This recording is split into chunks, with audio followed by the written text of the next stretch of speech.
நான் கேட்கிறேன், இன்றைக்கு உதயநிதி தெருவில் போய் பிரச்சாரம் பண்ற இடத்துல எல்லாம் எங்க பொதுச் செயலாளரோட ஒரு படத்தை தூக்கி காட்டுறான். இதை பார்த்தீர்களா? உதயநிதி, நான் உனக்கு சொல்லுகிறேன், மீண்டும் மீண்டும் சொல்லுகிறேன், வெட்கம் மானத்தை பற்றி எல்லாம் கருணாநிதியின் குடும்பத்தில் பிறந்து விட்டு நீ பேசவே கூடாது. ஊரெல்லாம் படம் காட்டி கொண்டிருக்கிற ஸ்டாலினின் மகனுக்கு நான் படம் காட்டுகிறேன். இந்த படம் தெரியுமா ஸ்டாலின்? உதயநிதி, இந்த படம் தெரியுமா? நீ எல்லாம் எவ்வளவு அயோக்கியத்தனமான ஆளுங்க. ஒரு ரவுடி இந்த நாட்டில் அமைச்சர். நான் கேட்கிறேன், ஆம்ஸ்ட்ராங் அவர்கள், அவர் ஒரு கட்சியினுடைய தலைவராக இருந்தவர். அவர் வீட்டின் முன்னால் வைத்து சிதைத்தழிக்கப்பட்டார். ஸ்டாலின், வழக்க சிபிஐ விசாரிக்கணும்னு உயர் நீதிமன்றம் சொல்லுச்சுல்ல, நீ ஏன் போய் தடுத்த? 10 வயசு குழந்தைய அண்ணா நகர்ல பாலியல் வன்புணர்வு பண்ண ஒரு நாய், 10 வயசு குழந்தை. அந்த குழந்தையை கொண்டு போய் மருத்துவமனையில அனுமதித்தார்கள். மருத்துவர்கள் நடுங்கி போனார்கள். அந்த குழந்தையினுடைய தாயும் தகப்பனும் அண்ணா நகர்ல இருக்கிற காவல் நிலையத்துல போய் புகார் கொடுக்க போனா, அங்க இருக்கிற போலீஸ் அதிகாரி, இந்த ஸ்டாலின் கவர்மெண்ட்ல போலீஸ் அதிகாரி அந்த தாயின் தகப்பனை அடிச்சான். பாதிக்கப்பட்டது 10 வயசு குழந்தை. அந்த 10 வயசு குழந்தை பாதிக்கப்பட்ட வழக்குல சிபிஐ வேண்டாம், நாங்களே விசாரிக்கிறோம், சிபிஐ வர வேண்டாம்னு கெஞ்சிட்டு உச்ச நீதிமன்றத்திற்கு போகுது இந்த ஸ்டாலின் கவர்மெண்ட். அத்தனை இடங்களிலும் கஞ்சா. கல்லூரிக்கு நம்முடைய பிள்ளைகளை அனுப்புகிறோம், கல்லூரி வாயிலே நின்று கஞ்சாவை கைகளிலே திணிக்கிறான். திணிப்பவனே இவன் தான். ஒரு கஞ்சா விற்கிறவனை கூட கைது செய்ய முடியல ஸ்டாலின் அரசாங்கத்தினால. ஏன்? என்ன விற்கிறதே வந்தான். இவன் இந்த 5 ஆண்டு காலத்துல தமிழ்நாட்டை நரவேட்டையாடி இருக்கிறான். 2 வயசு குழந்தை, 2 வயசு குழந்தை. அந்த குழந்தையை பார்த்தா, நல்ல ஆம்பளை ஒருத்தர் இருந்தான்னா அந்த குழந்தையை பார்த்தா என்னடா தோணும்? ரவுடியும் அமைச்சரும் இப்படி ஒரு டீலிங்ல இருந்தீங்கன்னா நாடு எப்பற உருப்படு? நாட்டிலே மக்கள் எப்பற வெளிப்படையா வழியே நடக்க முடியும்?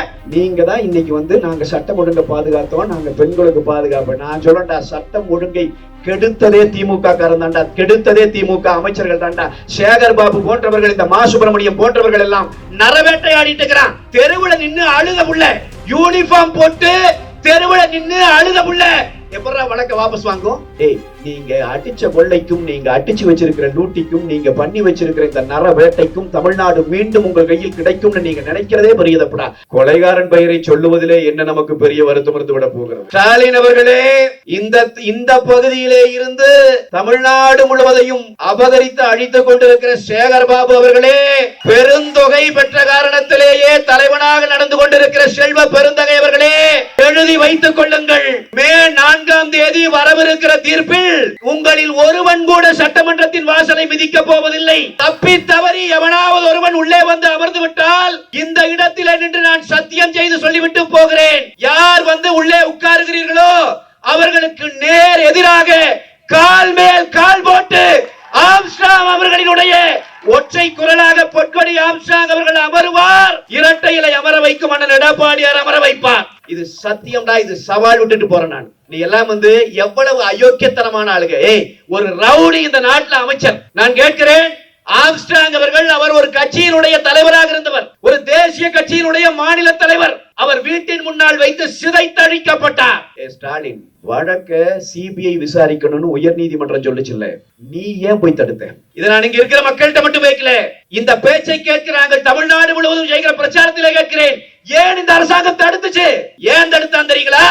கொலகாரன் கூட கூட்டணி வச்சிருக்கிறவன் நாட்டுல முதலமைச்சரா இருந்தா அப்புறம் தடுக்காம என்ன செய்வான்? அதனால் தடுத்தான். நீங்க நல்ல எனக்கு முன்னாடி பேசி எல்லாரும் சொன்னார்கள், அண்ணன் ஆம்ஸ்ட்ராங் அவர்களினுடைய அந்த படுகொலைக்கு நியாயம் பெறுவதற்காக பொற்கொடி ஆம்ஸ்ட்ராங் அவர்கள் உள்ளே போகும். நான் இல்லை, நான் அப்படி நினைக்கவில்லை. அது ஒரு படுகொலைக்கான தீர்வல்ல. நான் அவர்களுக்கு சொல்லுகிறேன், இதே மாதிரி சிபிஐ விசாரணை வேண்டாம் யாரை கேட்டான் தெரியுங்களா இந்த அரசு? ஆனால் ஆம்ஸ்ட்ராங்குக்காக மட்டும் நாம் போராடவில்லை. நான் உங்களுக்கு சொல்லுகிறேன், 10 வயசு குழந்தைய அண்ணா நகர்ல பாலியல் வன்புணர்வு பண்ண ஒரு நாய், 10 வயசு குழந்தை. அந்த குழந்தையை கொண்டு போய் மருத்துவமனையில அனுமதித்தார்கள்.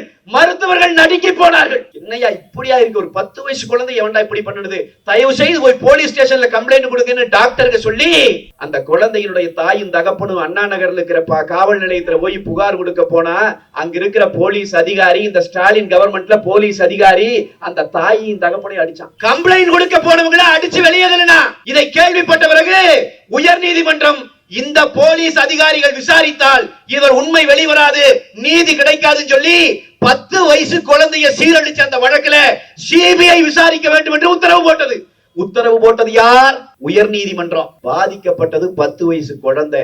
அந்த 10 வயசு குழந்தை பாதிக்கப்பட்ட வழக்குல சிபிஐ வேண்டாம், நாங்களே விசாரிக்கிறோம், சிபிஐ வர வேண்டாம்னு கெஞ்சிட்டு உச்ச நீதிமன்றத்திற்கு போகுது இந்த ஸ்டாலின் கவர்மெண்ட். அந்த தாய் தகப்பனின் கண்ணீருக்கும் சேர்த்து பொற்கொடி ஆம்ஸ்ட்ராங் பழிவாங்க வேண்டும் என்பதுதான் நாங்கள் வைக்கிற போது. அவனுக்கும் சேர்த்து நாம் களத்தில் இறங்கணும். நான் உங்களுக்கு சொல்றேன், மே 4ஆம் தேதி தமிழ்நாட்டுல தேர்தல் முடிவு வருது இல்லைங்களா? காலையில வாக்கு எண்ணிக்கை தொடங்கும். நம்ம பல பேர் வாக்கு எண்ணிக்கை நடத்துற இடத்துல இருப்போம், இன்னும் பல பேர் தொலைக்காட்சியில் உட்கார்ந்து பார்த்துட்டு இருப்போம். நான் சொல்றேன் உங்களுக்கு, நீங்க எழுதி வச்சுக்கோங்க. இதையே எவனையெல்லாம் பழி வாங்கணும்னு நினைக்கிறீங்களோ அவனை எல்லாம் மனசுல வச்சுக்கோங்க.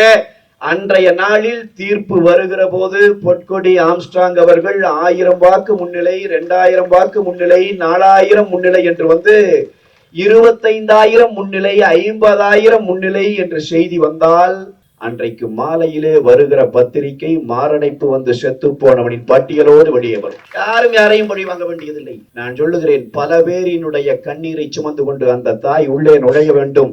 அதற்கு நாம் வழிவகுக்க வேண்டும். இரட்டை இலையிலே கொடுக்கிற வாக்குகள் அத்தனையும் இந்த அதர்மத்திற்கு எதிரான தர்மத்தின் வெற்றியாக பார்க்கப்படும். அன்பான பெரியவர்கள், நீங்கள் மறந்துவிடக் கூடாது. எல்லாரிடமும் எடுத்து சொல்லணும். எனக்கு முன்னாடி இங்க பேசின சகோதரர்கள் குறிப்பிட்டு சொன்னாங்க, அம்மா தாய்மார்களை பார்த்து நான் கேட்கிறேன், இந்த 5 ஆண்டு காலத்துல தமிழ்நாட்டுல கஞ்சா இல்லாத தெரு இருக்காங்கம்மா?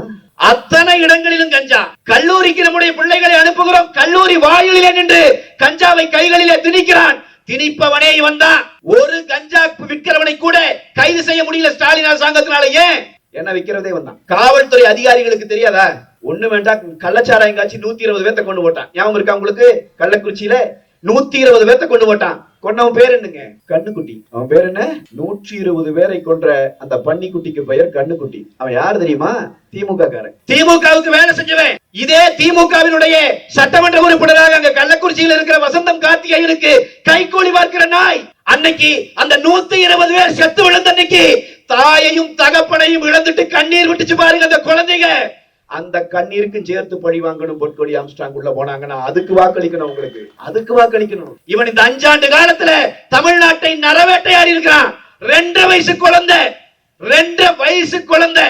அந்த குழந்தையை பார்த்தா, நல்ல ஆம்பளை ஒருத்தர் இருந்தான்னா அந்த குழந்தையை பார்த்தா என்னடா தோணும்? ஏண்டா 2.5 வயசு குழந்தையை பார்த்தா எடுத்து வச்சு கொஞ்சம் தோணுமா? அந்த குழந்தை 2.5 வயசு குழந்தைய பாலியல் வன்புணர்வு பண்ணி கொன்னான் கிருஷ்ணகிரியில.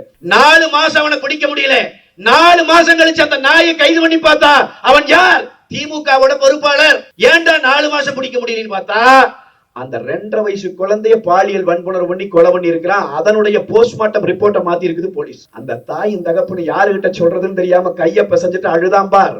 அவன் கண்ணீருக்கு பதில் சொல்லணும். பொற்கொடி ஆம்ஸ்ட்ராங் சட்டமன்றத்துக்குள்ள போகணும். இது நாம நினைச்சிட்டு இருக்கிற மாதிரி அல்ல. இது ஒரு நம்முடைய அண்ணன் ஒருவர், ஆம்ஸ்ட்ராங் என்கிற நம்முடைய அண்ணன் ஒருவரை மட்டும் இவன் கொலை செய்தான் நினைக்காதீங்க. இவன் தமிழ்நாட்டையே கூறு போட்டு இருக்கிறான். தமிழ்நாடு முழுவதும் இன்றைக்கு இந்த நிலை நடக்கிறது. இதெல்லாம் நடக்கிற போது இன்றைக்கு தேர்தல் பிரச்சாரத்திலே வருகிற ஸ்டாலின் ஏதாவது ஒன்றுக்கு பதில் சொல்லுகிறாரா? இத்தனை குற்றங்கள் தொடர்ச்சியாக நடந்தது. பீகார்ல இருந்து பொழைக்க வந்த குடும்பம், ஒரு கணவனும் மனைவியும் 2 வயசு குழந்தையோட வர்றான். தமிழ்நாட்டுல வந்தா பொழைச்சுக்கலான்னு அந்த அம்மா வீட்டுல சமையல் அறையில நின்று ஏதோ வேலை செஞ்சுட்டு இருக்கிற போது ஒரு 3 நாய்கள் உள்ள போய் அந்த அம்மாட்ட அத்துமீற பாக்குறான். ஏண்டா இப்படி பண்ணீங்கன்னு கேட்ட பாவத்துக்கு கணவனை வெட்டி கொன்று அந்த மனைவி அவரையும் வெட்டி கொன்று 2 வயது குழந்தையை காலை பிடித்து தரையிலே அடித்து கொலை செய்து 3 உடம்பை கொண்டு போய் குப்பை தொட்டியில வீசிட்டு போயிட்டான். நான் கதை சொல்லல, 3 மாசத்துக்கு முன்னாடி தமிழ்நாட்டில் நடந்த செய்தியை சொல்றேன். அவனை பிடிச்சு விசாரிச்சா 3 பேரும் கஞ்சா போதை. 3 பேரும் கஞ்சா போதை. இதே இங்க நம்ம சென்னையில இந்த ட்ரெயின்ல பயணிச்சிட்டு இருந்த பையன், 16 வயசு பையன், சாதாரணமா ட்ரெயின்ல பயணிச்சிட்டு இருக்கிறான். 3 பேர் சேர்ந்து அருவாளை வச்சு அவனை கொஞ்சம் கொஞ்சமா வெற்ற காட்சி வந்துச்சு. பார்த்தமா இல்லையா? அந்த பையன் செத்தானா பொழைச்சானான்னு கூட இந்த கவர்மெண்ட் நம்ம கிட்ட இன்னைக்கு வரைக்கும் சொல்லல. அந்த பையனை வெட்டி கொன்னவனை, அந்த வெட்டினவனை 3 பேரையும் பிடிச்சு விசாரிச்சா 3 பேரும் போதை, கஞ்சா போதை. தமிழ்நாட்டுல கஞ்சா போதையை இன்றைக்கு எல்லாரிடமும் கொண்டு போய் சேர்த்திருக்கிறான். தமிழ்நாடு முழுவதும் இந்த ஸ்டாலின் அரசாங்கத்தினுடைய திமுகவினுடைய வேட்டைக்காடாக மாறி இருக்கிறது. அன்பான பெரியவர்களே, இந்த ஆட்சியை தூக்கி எறியணும். அதுக்கு பாதிக்கப்பட்டிருக்கிறவர்களில் ஒருவரையே களத்திலே நிறுத்த வேண்டும். நான் உங்களுக்கு சொல்றேன், இந்திரா காந்தி அவர்களினுடைய மரணம் நடந்த போது இந்திரா காந்தி அவர்களை சுட்டார் என்று சொல்லி ஒருவரை தூக்கிலேற்றுவதற்கு இந்த நாடு நம்முடைய நீதிமன்றம் தீர்ப்பு கொடுத்துச்சு. அந்த சம்பவத்துக்கு போகல, அந்த சம்பவத்தை எடுக்கல, அது யாரும் நியாயப்படுத்தி பேசல. ஆனா பஞ்சாப்ல என்ன செஞ்சான் தெரியுங்களா? அவன் தங்க கோயிலுக்குள்ளே ராணுவத்தை அனுப்பிய இந்திரா காந்திக்கு மரண தண்டனை நிறைவேற்றினான்.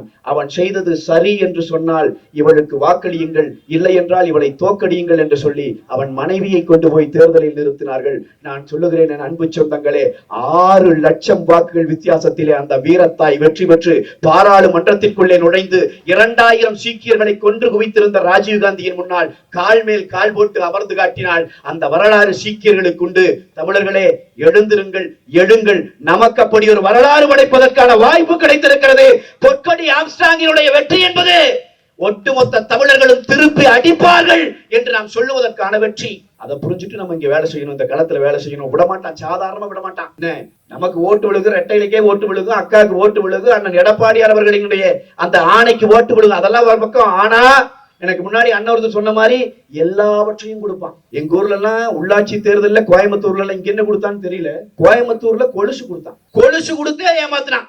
எங்க ஊர் பொம்பளையிலும் பாவமா வாங்கிட்டு அந்த அக்கா அம்மா எல்லாம் சரி இந்த கொலுசு கொடுத்துட்டானே மகராசை, இவனுக்கு ஓட்டு போடாம என்ன பண்றதுன்னு அத்தனையும் திமுக ஓட்டு போட்டுச்சு.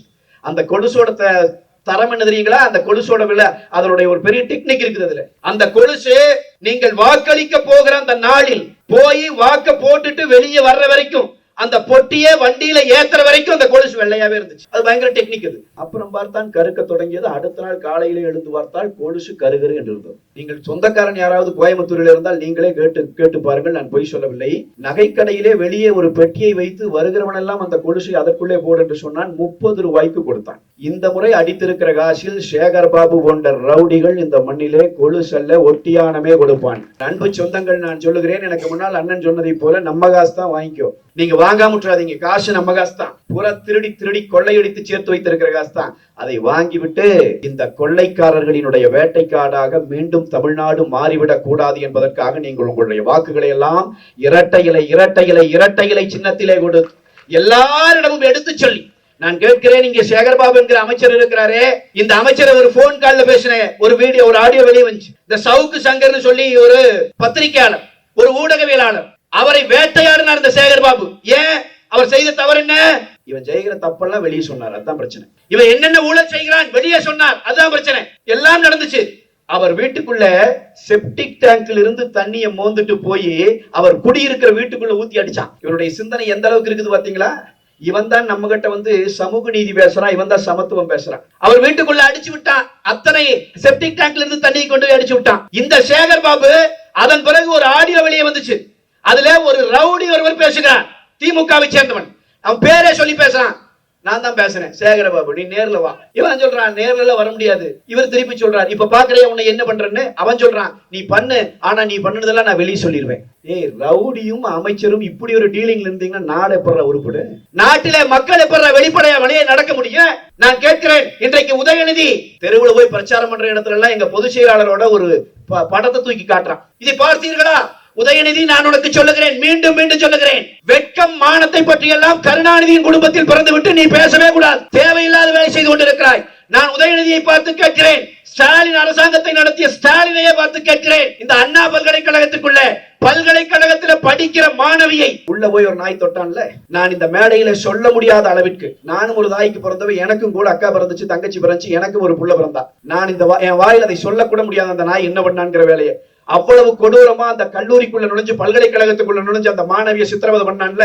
அந்த மாணவி சொன்னான்ல, அவன் என்னை இப்படி சீரழிக்கிற அந்த நேரத்திலே ஒரு போன் எடுத்து ஒரு சார் என்று ஒருவருடன் பேசினான். என்னிடமும் சொன்னான், நீ என்னோடு இருக்க வேண்டும், அடுத்து அந்த சாரோடு இருக்க வேண்டும் என்று சொன்னான் என்று அவன் சொன்னதாக அந்த பெண் சொன்னான்ல. யார் அந்த சார் என்று அண்ணா திராவிட முன்னேற்ற கழகம் தமிழ்நாடு முழுவதும் கேட்டு போராடினோமே.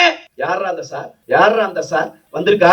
அவன் பேரு ஞானசேகரன். அதை செஞ்சவன் பேரு. இவனுக்கு பேரெல்லாம் எப்படி இருக்குன்னு, கள்ளச்சாராயம் காய்ச்சறவன் பேரு கண்ணுக்குட்டி, புள்ளைய சீரழிக்கிறவன் பேரு ஞானசேகரன். இந்த ஞானசேகரன் என்கிற நாய் இவனை இன்றைக்கு கொண்டு போய் அவன் ஒருத்தன் தான் குற்றவாளி என்று இவர்கள் இன்றைக்கு வச்சுட்டாங்க. ஊரெல்லாம் படம் காட்டி கொண்டிருக்கிற ஸ்டாலினின் மகனுக்கு நான் படம் காட்டுகிறேன். இந்த படம் தெரியுமா ஸ்டாலின்? உதயநிதி, இந்த படம் தெரியுமா? அந்த பிள்ளையை சித்திரவதை பண்ணி சீரழிச்ச அந்த ஞானசேகரன் என்கிற நாய் அவனுடைய வீட்டிலே ஸ்டாலினுடைய அமைச்சர் மா சுப்பிரமணியம் உட்கார்ந்து சோறுண்டு கொண்டிருக்கிற படம் இந்த படம். பாருங்க. டேய், நீங்க தான் இன்னைக்கு நாங்க சட்டம் ஒழுங்கை பாதுகாத்தோம், நாங்க பெண்களுக்கு பாதுகாப்பு. நான் சொல்லண்டா, சட்டம் ஒழுங்கை கெடுத்ததே திமுக காரன் தாண்டா, கெடுத்ததே திமுக அமைச்சர்கள் தாண்டா. சேகர் பாபு போன்றவர்கள், இந்த மா சுப்பிரமணியம் போன்றவர்கள் எல்லாம் நரவேட்டையாடிட்டு இருக்கிறான். இந்த படத்துக்கு பதில் சொல்லு உதயநிதி, சொல்லுவியா? ஒரு கொலகார என் பக்கத்துல நின்று வந்து போட்டோ எடுக்கலாம், அது நடக்கிற சாதாரணமா நடக்க முடியும், யார் பக்கத்துல வேணா எடுக்கலாம். எவ்வளவோ தலைவர்கள் இங்க இருக்கிறாங்க, அவன் யாருன்னு தெரியாது, நம்ம படம் எடுத்துக்குவோம். ஆனா அவன் வீட்டுல போய் நீங்க உட்கார்ந்து சோறு திப்பீங்களா? ஒரு அமைச்சர் சாப்பிட்டு இருக்கானே.